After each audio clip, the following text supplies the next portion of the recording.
Hey, I'm Chief Meteorologist Alex Kirchner. We are looking at a wild Wednesday around the corner. We're talking about rain showers, some blustery winds, strong to possibly severe storms, and then a little snow going into Wednesday night. So tomorrow's going to bring a little bit of everything across our backyard. First up, it's the rain showers, and eventually we get into the severe weather territory. Now, we're not the only ones here. All the way across the Midwest, there's all sorts of different hazards. We'll see some blustery winds and some thunderstorms, but if you look across southern Illinois, windy conditions, high winds expected across the Great Plains and into Iowa.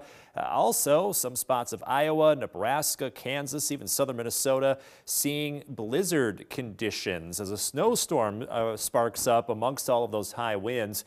The snow eventually worked its way into northern Wisconsin. We avoid all of that, but we don't avoid the thunderstorms necessarily. So as we go into late tomorrow afternoon, a 1 to 2 level risk out of 5. Keep in mind, last Friday was a 3 out of 5, so we are looking at lower risks here, but still could get some scattered severe weather, especially in the the yellow highlighted areas at level 2 risk, basically south of I-90 and south of US 20. So if you're in Whiteside, Ogle, Lee, DeKalb counties, could see a better chance at scattered severe weather.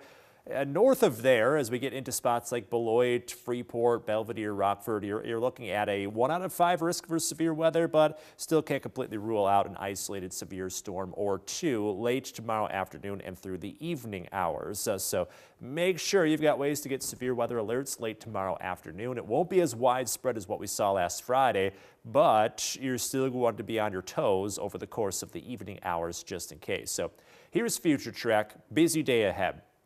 Tomorrow morning around sunrise, looking at some spotty light rain showers. Middle of the morning, there may be a quick round of thunderstorms. These won't be severe, but they could bring some heavy downpours as well as some gusty winds and that lightning threat. So if you hear thunder, get indoors as quickly as possible. Again, nothing severe here just yet. All of that activity rolls out by the time we get to the end of the morning. Then, late in the afternoon, that's when we do see some spotty severe weather. Again, it's not widespread like we saw last Friday, but we are looking at some strong thunderstorms possibly popping up over the course of the afternoon after about 3 p.m. That could last through 7 o'clock. So here we are at 5. You can see another stronger thunderstorm developing on Future Track. And then I think by about 7 o'clock, right around sunset, all of that moves out. We then have a brief break. And then we go into tomorrow night with some light snow showers. We're not looking at nearly as much as what we saw as of Saturday night into Sunday morning, but still we are keeping an eye out for some light slushy accumulations going into early Thursday morning. So we're getting a little bit of everything, spring weather and then some wintry weather as we go into Wednesday night. So timing on all of this, about 6 a.m. to noon, looking at some spotty rain showers, non-severe thunderstorms. So there won't be any severe activity expected over the course of the morning hours. Afternoon, got some blustery winds kicking in. Could see gusts up to about 40 miles per hour at times. So be ready for a somewhat windy afternoon as we await that round of potential severe weather late in the afternoon and through the early evening hours. So that's when some scattered storms are possible.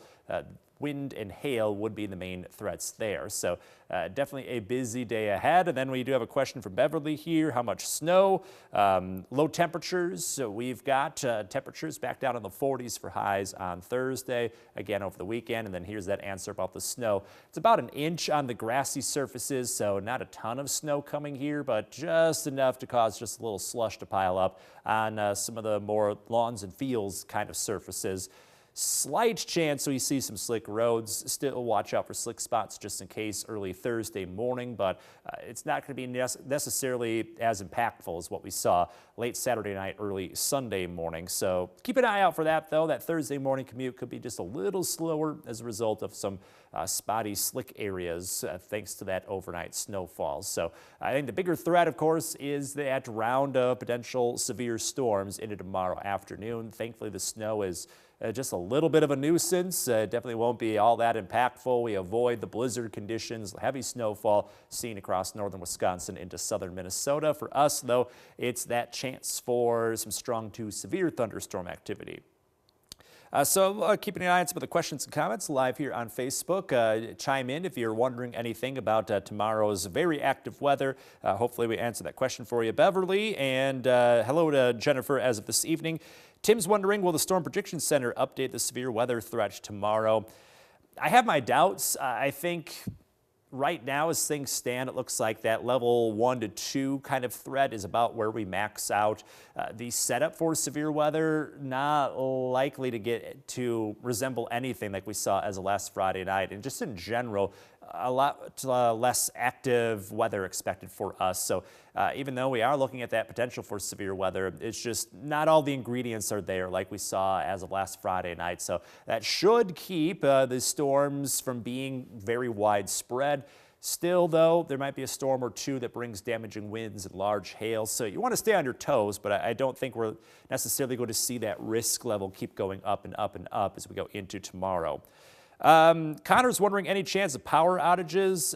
Pretty low, but not all the way down to zero. I think just because there is that threat for a storm or two to get up to severe strength. It won't be nearly as widespread as what we saw Friday night, but all it takes is one storm hitting one power line and then a neighborhood's out of power. It's more like that. It'll probably be pretty isolated. And the blustery winds, while they're getting up there a little bit for Friday afternoon, Friday evening, I don't think, again, we're looking at that combination that we saw as of Friday night. So the weather threat should keep